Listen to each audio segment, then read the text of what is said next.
नमस्कार, मैं हूं प्रदीप कुमार। आप देख रहे हैं पॉलिटिकल आइडिया। पॉलिटिकल आइडिया के आज के इस अंक में आप सभी दर्शकों का बहुत बहुत स्वागत है। मित्रों, मंत्रिमंडल का जो गठन हो रहा है, नीतीश कुमार मुख्यमंत्री और 2 उप मुख्यमंत्री तय हो चुके हैं, सम्राट चौधरी और विजय सिन्हा।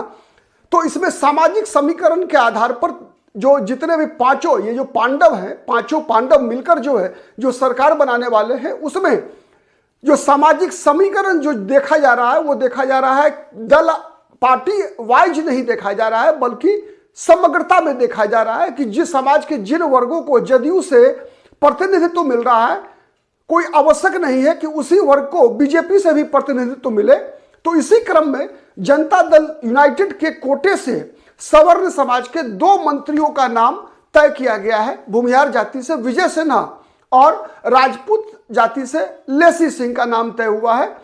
उधर भारतीय जनता पार्टी ने के कोटे में ब्राह्मण मंत्री जो है भारतीय जनता पार्टी के कोटे से होंगे। एक ब्राह्मण मंत्री तो लोक जनशक्ति पार्टी के प्रदेश अध्यक्ष राजू तिवारी होंगे। बीजेपी से 2 ब्राह्मण मंत्रियों की चर्चा चल रही है, उसमें एक नाम फाइनल हो चुका है मंगल पांडे का।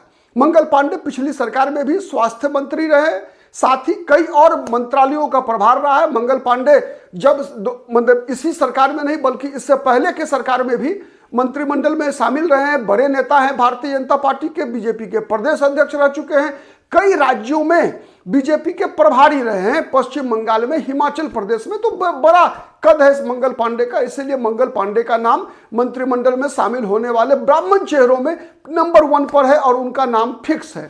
अब दूसरे चेहरे के लिए, चूंकि जितने भी गठबंधन के दल हैं, सब में से देखा जा रहा है कि कम से कम सामाजिक समीकरण के आधार पर 2-2 चेहरे हर जाति से आ जाए। सवर्णों में जो विशेषकर 3 जातियां हैं, ब्राह्मण, राजपूत और भूमिहार, कास्ट जाति से एक उम्मीदवार नितिन नवीन का नाम तय है और ब्राह्मण, भूमिहार और राजपूत में से 2-2 अपवाद स्वरूप किसी समीकरण के तहत कोई तीसरा हो जाए तो बात अलग है, या फिर किसी जाति से एक भी रह सकता है। इसी क्रम में बीजेपी के कोटे से 2 ब्राह्मण मंत्रियों के शपथ लेने की संभावना है।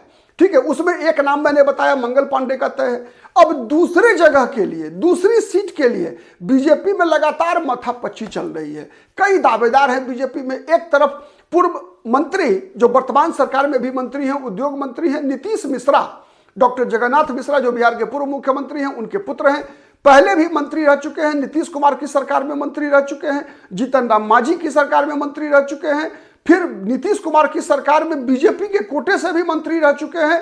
ठीक है, कई बार के विधायक रहे हैं। इस बार भी झंझारपुर विधानसभा सीट से ये चुनाव जीत कर आए हैं, तो बड़े मार्जिन से जीत कर आए हैं। 54,849 वोट से चुनाव जीता है नीतीश मिश्रा ने। ठीक है, वही दूसरी तरफ एक और पूर्व मंत्री हैं विनोद नारायण झा, पहले भी पीएचडी मंत्री रह चुके हैं। 2015 के बाद जब 17 में नीतीश कुमार बीजेपी के साथ आ गए थे, तो 17 से लेकर 20 तक बिहार में पीएचडी मंत्री रहे विनोद नारायण झा।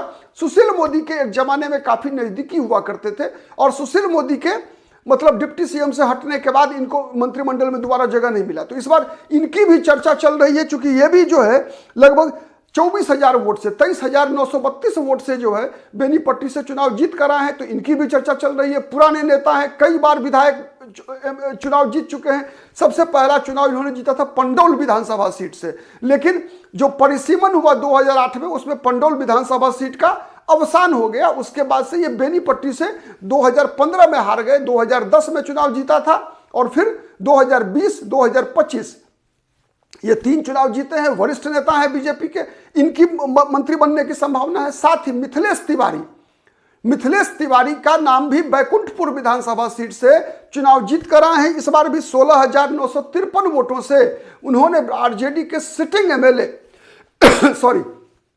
प्रेम शंकर यादव को हराकर इस बार विधानसभा पहुंचे। पिछली बार 2020 में ये हार गए थे, इसलिए कि जनता दल यूनाइटेड के बड़े नेता एक मंजीत कुमार सिंह मंटू ये निर्दलीय चुनाव लड़ गए थे, जिस कारण से वोटों का बंटवारा हुआ, एनडीए का महागठबंधन विरोधी वोट का बंटवारा हुआ, जिस कारण से मिथिलेश तिवारी हार गए थे। बक्सर लोकसभा सीट से भी मिथिलेश तिवारी चुनाव लड़े थे। बक्सर जहां अश्विनी चौबे सांसद थे, उनका टिकट काटकर 2024 में मिथिलेश तिवारी को लोकसभा चुनाव लड़ाया गया था, लेकिन लोकसभा चुनाव मिथिलेश तिवारी हार गए थे। तो उनकी भी चर्चा चल रही है, चूंकि मिथिलेश तिवारी भी बीजेपी के पुराने नेता हैं और बड़े नेता हैं। इनका एक तरह से कह सकते हैं कि जो राजनीतिक यात्रा 90 से बीजेपी से इनका, इसके अलावा भी कई चेहरे हैं। मुरारी मोहन झा केवटी विधानसभा सीट से फिर चुनाव जीत कर आए हैं। लेकिन जो मुकाबला है वो मुकाबला 3 चेहरों में है, ठीक है। वो है मिथिलेश तिवारी, नीतीश मिश्रा और विनोद नारायण झा।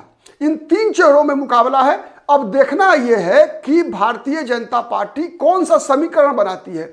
अगर सामान्य तौर पे अगर देखा जाता है तो ब्राह्मण राजनीति में जो है मैथिल और कान्यकुब्ज का भी विभाजन रहा है। तो अगर इस आधार पे भारतीय जनता पार्टी फैसला करती है तब तो फिर मंगल पांडे मंत्री बनेंगे तो मिथिलेश तिवारी का पत्ता कट सकता है। तब तो फिर मामला आएगा कि विनोद नारायण झा या फिर नीतीश मिश्रा। मुरारी मोहन झा चूंकि की तुलना में विनोद नारायण झा और नीतीश मिश्रा काफी ज्यादा अनुभवी हैं बीजेपी में। इनका जो वैसे ये सभी के सभी कांग्रेस से आए हुए चेहरे हैं, चाहे वो नीतीश मिश्रा हो, विनोद नारायण झा हो, मुरारी मोहन झा हो, ये सब के सब जो है कांग्रेस बैकग्राउंड के रहे हैं। लेकिन फिर भी नीतीश मिश्रा का अनुभव मुझे लगता है नीतीश मिश्रा का साथ दे सकता है। इस आधार पर अगर कहें तो मंगल पांडे के साथ दूसरा चेहरा के रूप में नीतीश मिश्रा का दावा सबसे मजबूत बनता है। लेकिन बीजेपी की राजनीति में दावा से ज्यादा आशीर्वाद की आवश्यकता होती है। तो किस पर भारतीय जनता पार्टी का नेतृत्व ज्यादा भरोसा करता है, नीतीश मिश्रा पर या फिर विनोद नारायण झा पर, देखने की बात होगी। या फिर कई बार भारतीय जनता पार्टी का नेतृत्व चौंकाता भी है। यह भी संभव है कि किसी मैथिल ब्राह्मण को नहीं मिले जगह और मंगल पांडे के साथ मिथिलेश तिवारी दोनों को मंत्रिमंडल में शामिल कर लिया जाए, यह भी संभव है। वैसे इसकी संभावना कम दिखती है, इसीलिए कि सीवान में से जीत कर आए हैं मंगल पांडे और गोपालगंज बगल के सारण प्रमंडल से दोनों ही, ठीक है, उम्मीदवार बैकुंठपुर से जीत कर आए हैं मिथिलेश तिवारी। तो इसीलिए संभावना के आधार पर अगर देखा जाए, अगर समीकरण के आधार पर देखा जाए तो नीतीश मिश्रा वो दूसरा चेहरा हो सकता है, ब्राह्मण चेहरा, जिसे भारतीय जनता पार्टी के कोटे से ब्राह्मण समुदाय से मंत्रिमंडल में जगह मिल सकती है। और तीसरा ब्राह्मण जिसकी चर्चा है वो है राजू तिवारी। गोविंदगंज विधानसभा सीट से चुनाव जीत कर आए हैं, लेकिन वो लोजपा के कोटे से होंगे, लोक जनशक्ति पार्टी रामविलास पासवान, चिराग पासवान के कोटे से होंगे। तो आज इतना ही इस मुद्दे पर, फिर किसी अन्य विषय पर आपसे मुलाकात होगी। तब तक के लिए नमस्कार।